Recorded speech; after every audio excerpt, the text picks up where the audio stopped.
Welcome back to Adolescence, where we talk about that phase of life between adolescence and adulthood.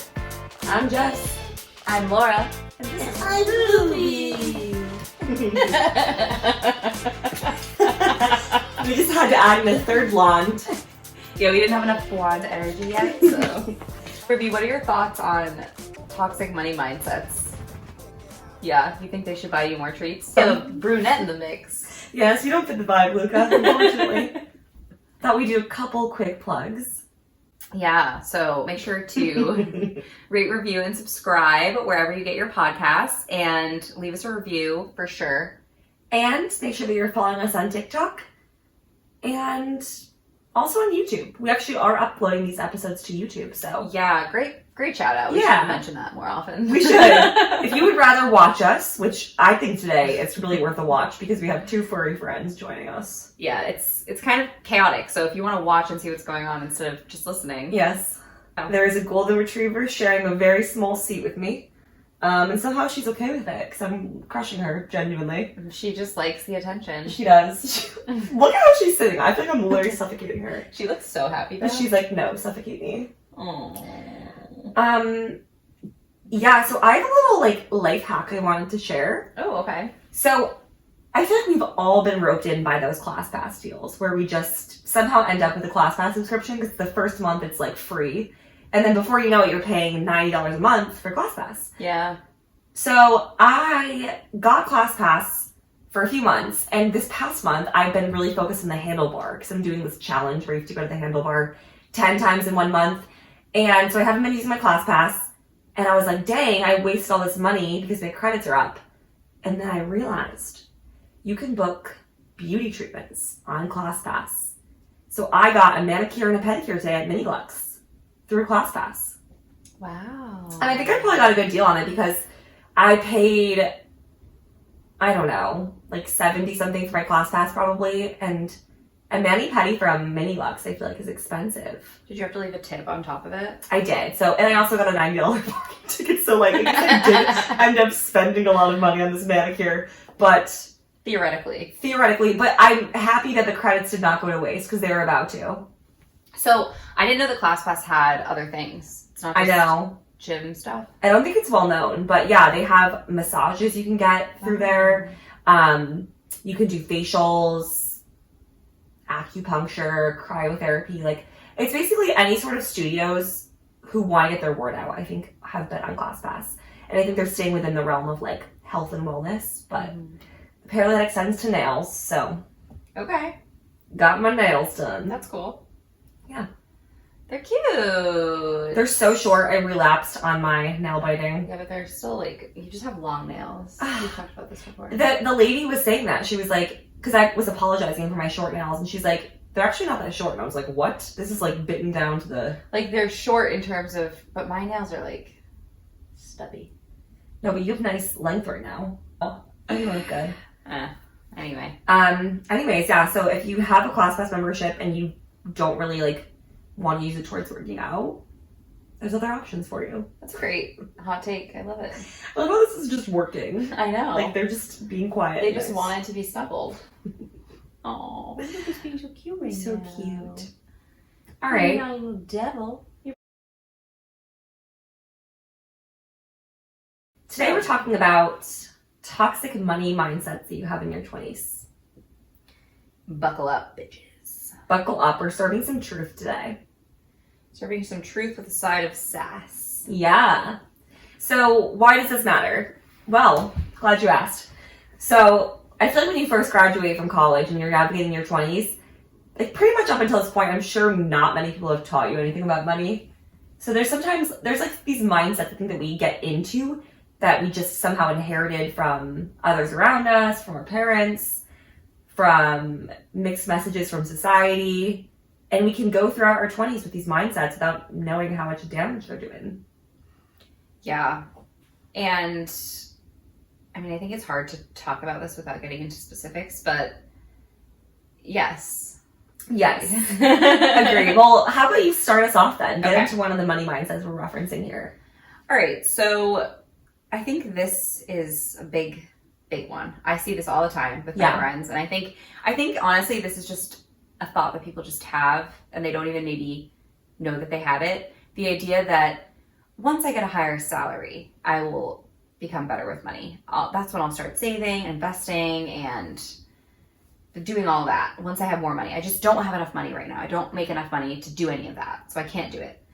But the problem with this is that you don't develop the habits. So if you're not in the habit of saving, even if literally all you can afford is $50 a month, but you don't flex that muscle, then once you start making more, it's going to be really hard. Like, at what point, I think we think this, but it's like, at what point are you making enough? Like, what is the threshold in your mind for being able to start doing all these habits? Yeah, I definitely was that person who, when I first graduated from college, like, I wasn't making a lot of money, so it's true that, like, theoretically, yes, I will be able to save more once I'm making more. However, like, that change doesn't happen overnight, and I was using that mindset as an excuse to just, like, not even try.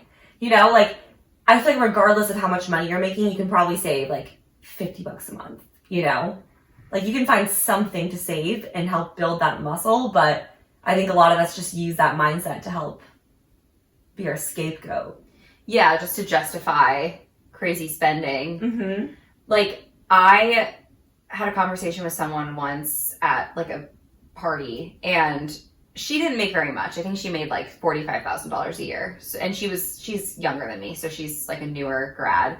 And she was just exemplifying this mindset of, like, well, I just don't make enough money right now, and once I start making more, because she had, like, a lot of credit card debt that she was racking up, and, like, basically was just using that as an excuse to why she had to be racking up credit card debt. Because I think even if you actually don't make enough money to literally save a penny, you still should be racking up credit card debt. Right. Yeah, and I think that people do use credit card debt as, like, the antidote to not making a lot of money, and they're like, well, whatever, like, I am not earning enough as a salary, so I have to rack up credit card debt, and I'll just pay down the credit card debt when I'm making more money. But, and we'll get into this later on, but, like, what ends up happening is you just inflate your lifestyle as you make more money, and you're not actually saving more. You're just like, what else can I spend? Because up until that point, you have been spending everything, and you haven't been building that muscle of putting money aside for the future. Yeah, and, like, not to discount that when you're making a low salary, it is hard to save, because definitely it is. And I remember there was a period of time when I first graduated from college when I was definitely living paycheck to paycheck, and I wasn't really saving anything. But I think that it's really just about that awareness of, like, where is your money going? And you can't use the excuse, oh, I can't save anything, if you're going out for drinks 3 times a week. Like, you can. You're just choosing not to put your money towards that. Right. It's kind of like when you say, I'll do all these things. I'm going to learn a new language. I'm going to pursue my hobbies. I'm going to write a book when I have free time. Mm-hmm. But then when you do have free time, you do none of those things. And you end up on TikTok scrolling because you haven't built the habit of pursuing those things, you know? Mm-hmm. So when you have the availability to do it, you still don't because the habit's not there. So, like, I just think it's like your salary increasing and you saving aren't necessarily as correlated as you think. Right. No, definitely not. I mean, I saw a TikTok recently. It was on Dave Ramsey's TikTok, which... Whew, toxic. I don't think that he was giving good advice, actually, but the point is not him. It's the story that was being told to him on his podcast, where it was this woman who, her and her husband, they both had advanced degrees, and they have $300,000 in debt. Well, no. They had like $1 million in debt, but $300,000 of it was credit card debt. And then a lot of it was mortgage, and then a lot of it was, I don't even know if mortgage was included. I'm trying to remember now. But yeah, basically they had a shit ton of debt, and they were making like $250,000 a year total. And so Dave Ramsey was like, you guys are making a really great salary, but like you're obviously not spending it well if you're racking up $300,000 in consumer debt. They were only like 29. Wow. Yeah. Well, that's such an example of lifestyle inflation where you're just like, oh, we make all this money, let's blow it. Versus what they probably should have done, which is prioritize paying down the debt first. Yeah. Before planning their lives. Yeah. But that's exactly it though, right? It's like, if you're not used to saving and being responsible with your spending habits, you're going to keep doing that no matter what salary you're at. Right. It's like for a couple, a salary of $250,000 is great. I mean, even if you live in an expensive area, I think that's still like very comfortable that you could Absolutely do a lot of fun things and still save money and totally not be racking up credit card debt. So obviously they just hadn't been exercising those muscles. But again, that just brings back to the point, like when are you going to be able to say, no, now is the time? Like if you're not practicing that habit, the next salary increase, is that when you're going to say, now I'm going to start saving? Or are you going to be like, well, it's an increase, but it's not really much. I'll start saving once I get my next raise. Yep. And that is the spiral that ends up happening to a lot of people in their 20s. Because I went through several different promotions and raises without actually increasing my savings. So yeah, it's possible. Oh, it's totally possible. And again, especially when you're not making very much to begin with, every increase, it's not like it's providing you the opportunity to do a ton of more fun things. It's like, yeah, honestly, your early salary increases are not substantial enough to really make a huge difference in your lifestyle. Right. Which is why I think it's easy to just be like, well, I'm only making a little bit more money. Like, I want to treat myself and go out an extra time per month. And then maybe that just spends it all. Yeah, honestly. Yeah. I think on a similar note, another money mindset that's very common in your 20s is that you can save for retirement when you get older. And it's not something that needs to be a priority in your 20s because it's so far away. And I definitely thought that. I mean, I remember, like, it's always the classic advice that you get from all the older people that are like, well, you've graduated, make sure that you start your 401k and yep. get to saving. Like, everyone always says that. But I think you kind of hear it and half absorb it and you're like, yeah, okay. Well, because no one explains to you why it's important, which is what we're here to do right now. The reason why it's so important to start saving for retirement in your 20s is because A, you need a lot more than you think to retire. Like, we're talking millions for a single person to survive in retirement, especially if you want to retire around 55 to 60. That's like 40 years of anticipated life after retirement that you have to account for. So it's a big pot of money.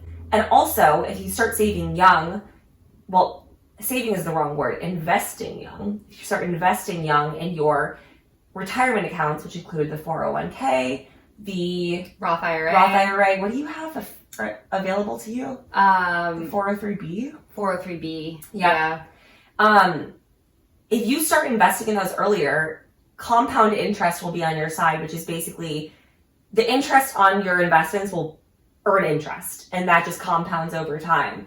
And it makes it a lot quicker to hit your retirement savings goals, and it also makes it so you don't have to contribute as much per month to get there. Like, I always see examples on TikTok of like, if someone started contributing towards retirement in their 20s versus someone who started contributing in their 40s, the person in their 40s could be contributing twice as much, but they still will be behind in the long run because of compound interest. Yeah, that was a great example. Like, not example. That was a great explanation. Those are the basics that people need to know. And I think that what can hold people back, what definitely held me back at first, was just being stressed about it and like not understanding it and not wanting to spend the time to learn about it. So I was just like, all right, I'll figure this out later. And then, which is the thing, I think it's like people aren't like, for the most part, people aren't saying, no, I don't think it's important to save for retirement. I think it's like, people are just stressed about it and they don't understand it. And so they just put it off. Right. Because they don't want to sit down on a Saturday and like open a Roth IRA. Like, yeah. And I don't think people realize the difference that 10 years can make. So by not contributing to retirement in your 20s, like, you're just making it a lot harder on yourself. And you're making it so that in your 30s and your 40s and your 50s, you have to contribute a lot more per month. yes. Which might be fine. It's doable, obviously, if you're in that position. But I just think, like, if you can start thinking about this stuff the moment you graduate, you're going to be in a really good position. It's super mindless. Like, most employers have some sort of retirement account that you can enroll in. A lot of them give you free money. They'll match your contributions. And if you don't, Laura and I are both huge fans of the Roth IRA, which is a retirement vehicle. It's a type of account. You can find them through several different investment providers. Mine's with Vanguard. Mine's with Schwab. So you'll find an investment provider like Schwab or Vanguard or Fidelity, and then you'll enroll in a Roth IRA account, and you can contribute up to $6,500 a year. Mm-hmm. So that's an option if you don't have one through your employer. Yeah, and I do both, actually. Same. I am keeping up with my Roth IRA. I just in February became eligible for my company's 401k plan because you had to work there for a year to become eligible. So I just got onto that, but I've still been contributing to my Roth IRA despite that because, again, it's like once you flex that habit, my employer is only taking 2% out of my paycheck every month, and then they're contributing 8%. That's amazing. I That's know. such a good match. It's crazy. For like you only contribute, like they're not even matching, they're exceeding. Oh yeah. Times 4. By a lot, yeah. That's crazy. It's really, really good. So I feel like the 2% I don't notice. I don't feel that at all out of my paycheck. It's not making a difference to me. So I'm not gonna stop. Every month I have automatically debited out of my account $500 that goes into my Roth IRA. I don't even think about it. It happens the day after my paycheck hits. I have it set up that way. So because I was already flexing that muscle, I already knew where that $500 was going every month. I didn't stop it just because I got on the 401k plan. So yeah, again, it's just an example of like how you can develop these habits and just get used to that money coming out, and then you don't think about it anymore. I don't have to think about it. It just comes out of my account every month. I think that automation is so key. If you're able to do that, I know that some people struggle with that. If you're like living paycheck to paycheck, and automation might be scary, but if you can get to a place where you're able to do that, it becomes so habitual, and you just don't even consider the $500 as part of your income. Yeah. Because it's just gone. And also for me, what's helped with this, like motivating me to save for retirement, because it does feel so far away and you can't touch it. I have Mint, where I have all of my financial accounts linked up to it, and it shows me my net worth. And I consider my retirement accounts to be part of my net worth overall picture. So for me, the motivating part is like being like, oh, I'm worth X amount of money versus like, because obviously like the account itself is not that exciting. You're not gonna be able to touch it for like 50 years. Yeah. But thinking about like, oh, I'm worth this much money is exciting. I also think the thing about retirement too that's exciting is if you save a lot, if you just aggressively save towards retirement, you can retire early. And even if that's not fully stopping working, wouldn't it be great if you could only work a couple days a week, if you could have a part-time job and just do a little bit of work, but not have to work every single day from 9 to 5? Like that's kind of what I feel like I'm working towards. I love the idea of retiring early, but I don't think that I would ever fully retire. I feel like I'll always want to be doing something because I always just like having like side hustles and ways to make money. But like, wouldn't it be great if you just had enough money where you can know that you're fine, but you can just like work if you want to? Yeah, that would be so nice. I feel like that's very motivating, the thought of getting to like have a little bit more flexibility in your lifestyle. Yeah. So I know that might seem so far off for some of you, but like once you start to think about the possibilities for your future, it gets more exciting. Especially if you hate working. So yes, like me. All right, the next mindset that's toxic is that a higher salary equals increasing your spending. And that every single time you have a higher salary, it means that like your lifestyle gets to go up with it. Yeah, and I think it's not to say that your lifestyle won't go up a little bit. I think it should. And I'm all about having my life around me reflect my position. And I think it's really motivating to me to kind of see little things that remind me of all that I've accomplished in life. Like whether it's, oh, I'm going to get a new couch because that's exciting to me. And that's like a manifestation of working hard and like being able to see that. So I think your lifestyle should increase a little bit, but it doesn't have to increase in proportion to the amount that you're making. Like, oh, I'm making $6,000 more. I'm going to keep saving what I was saving before, and I'm just going to spend that extra $6,000. Yes. That is where I think a lot of people get into trouble. I listen to a lot of financial podcasts where they like interview people about their money, and I feel like I hear this all the time, where it's like a couple, kind of like what you were talking about before, like the $250,000 couple. Like it'll be a couple making $300K a year that has racked up all this debt because they are just spending every dime they earn and then some to like have this lifestyle. And that's kind of what can happen in your 20s. Like my experience, because I've been in such like, you know, entry level roles, is I've gotten a lot of promotions just because like it's quicker to get promotions when you're at the bottom of the totem pole, right? Yeah, like it's harder to get promoted once you're like at the director level or something. But like because of that, there's so many opportunities for me to make more money. And like the first several times I got promoted, I would just find a way to spend that because I felt like that's what I was owed. And I felt like I was owed like now an Equinox membership, and I was owed to shop at exclusively Sephora for my makeup and shop at Whole Foods for my groceries. Yeah, I definitely think that there's a lot of influence too, and we talk about this a lot, but there's just a lot of influence in our lives too that are just convincing us to spend money. So I think that's definitely part of it too. Like, definitely is. You just see other people, maybe you see your friends, and your friends are like all bougie, and I definitely have friends that are just more spendy than I am. Like, they just like certain things. They like more luxurious things. They're, you know, they know when every Sephora sale is, and they're going to go shop every time. And it's like a lot of influencers too, I feel like. It's so funny. Definitely. I feel so out of the loop. Like, I don't know when any of these things are. Like, I don't know when the Sephora sales are, but I feel like some people are so, like, on top of it. They really pay attention. And I'll be scrolling on TikTok, and it'll be, like, one of the, like, that girls. And she'll just be like, yeah, so this is what I got at the Sephora sale this weekend. And we'll just say it as if it's, like, known. Yeah. Because to them, it's known. Like, everyone knows about the Super Sephora Bowl sale. Yeah, so it's just interesting. Like, I think that if you surround yourself with people like that, it's hard to not be like that. Yeah. I know. And to your point, like, you're surrounded by that even if you're not physically friends with people like that, because in TikTok, everyone's like, here's all the items that, like, there's one girl I follow has a series called Niche Luxury Hot Girl Items. And I think it's a very enjoyable series to watch, but I feel like every time I watch it, I'm like, I want to go buy all these, like, random, like, designer trinket trays and these luxury candles that I didn't even know I wanted beforehand. And if you're curious about this topic, we really deep dived into this into our 67th episode of Adolescence called What is Lifestyle Creep? So I would highly recommend that episode. Yeah, that's one of our most popular episodes, actually. It is. People really like that one. Yeah.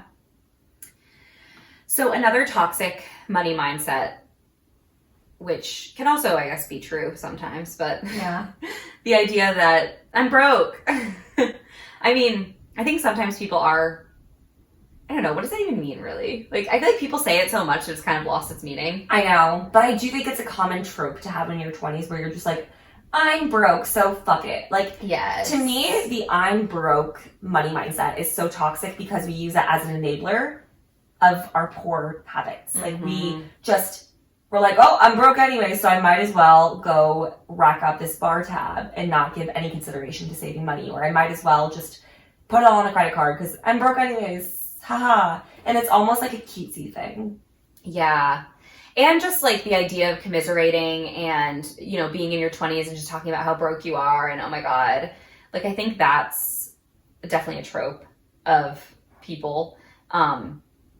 Do I think it's necessarily true? I also just think it kind of lives in the land of negativity. Like, I'm a very optimistic person. I think sometimes to like maybe an annoying degree, but I just kind of refuse to see the like only the negative side of a situation. So people that are just constantly talking about how broke they are, I'm like, I just don't really feel bad for you. I mean, I'm not talking about like a single mother that has to work 4 jobs. Like, that's not what I'm talking about. I'm talking about people that are in our social circle that are like have jobs that are around the same salary as me that are complaining about how broke they are. I'm like, well, I'm not broke, so I don't know why you are. I think it has something to do with their spending habits because they're like, I think the people that say that are also the ones who are out partying all the time and buying like nice clothes and stuff. Like, you're broke because you're choosing to ignore the fact that you're broke and you're choosing to just like spend all your money anyways.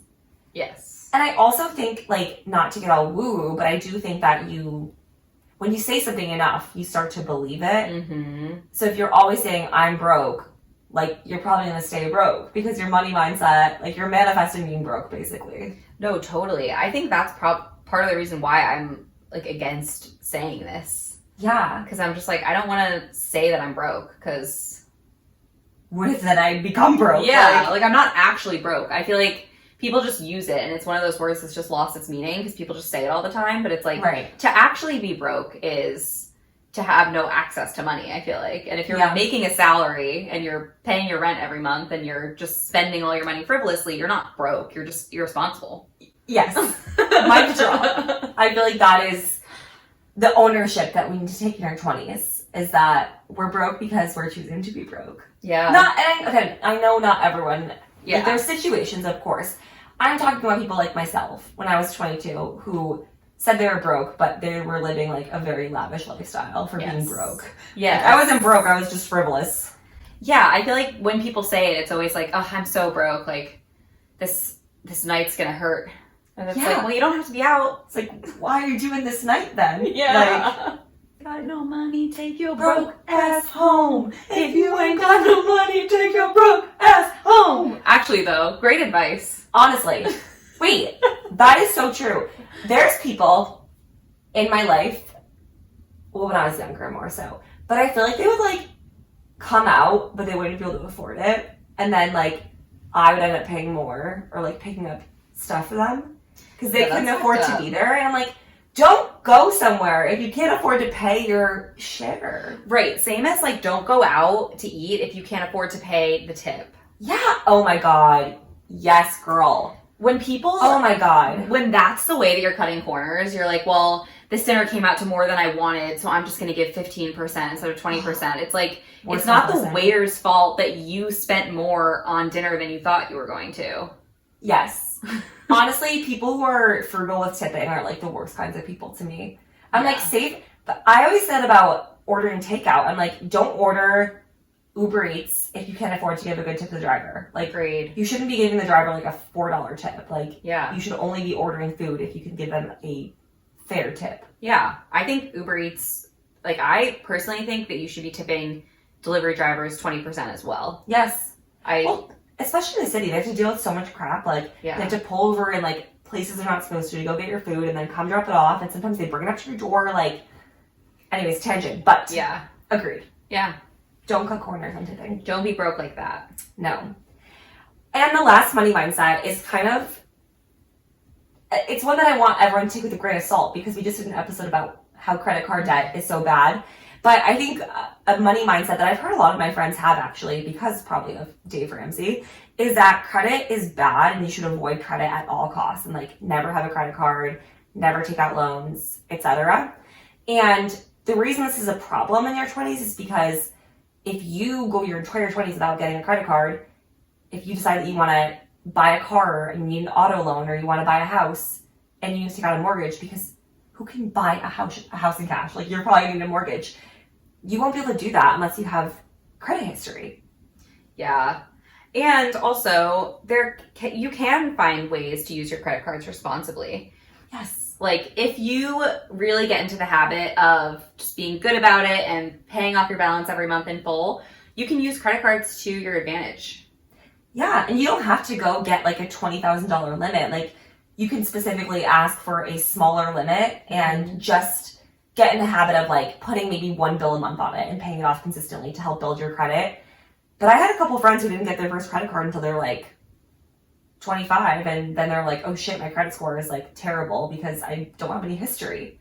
Yeah. Especially if you have no student loans either. It's like there's no way for the lenders to know that you're responsible. Right. Yeah. It's definitely important for that reason. And also just, you can just get more out of using credit cards than you can using debit cards. I was a debit card girl for a long time. Like, very recently I switched to using a credit card for everything so that I could get the bonus points and like the perks. But I feel like you do lose out on something when you only use your debit card. You do. To purchase things. And I understand that some people have bad history with credit cards and they have to. But I think that if you're someone who's responsible anyways, and you think that part of being responsible means having no debt because of Dave Ramsey, like, that's not true, because you need to have a credit score. And that, again, will only happen if you demonstrate responsibility to lenders. Yeah. So, again, take that with a grain of salt. We have an episode that we posted recently about how credit cards are not your friends if you're racking up major debts. But if you're responsible, they are your friends. Yeah, absolutely. Your besties. Besties. Love my Chase Sapphire card. Oh my god, I'm dying to get that one. I can't believe you don't have it yet. I know, well, so Chase has this thing where you can't open like more than like 4 credit cards within 2 years. Oh. So I was a big credit card churner for a while. Like, I would just get a card, get the bonus points, and then like shut it down. Shut and burn, yeah. I pay them off, but like I need to wait. But I'm intentionally not opening up other cards because I want to get that one. Well, let me send you my link when you get it. Oh yeah, I'll let you know. I don't know when that like eventually is available, but yeah. Maybe I'll drop my Chase link. do it. Go check out the show notes for Laura's. But I do love that referral card. link. That card is sexy. It's daddy. People always say it's the best one. All right. Hopefully this helped somebody. Yeah. So go take your broke ass home. Your broke ass home. Bye, besties. Bye.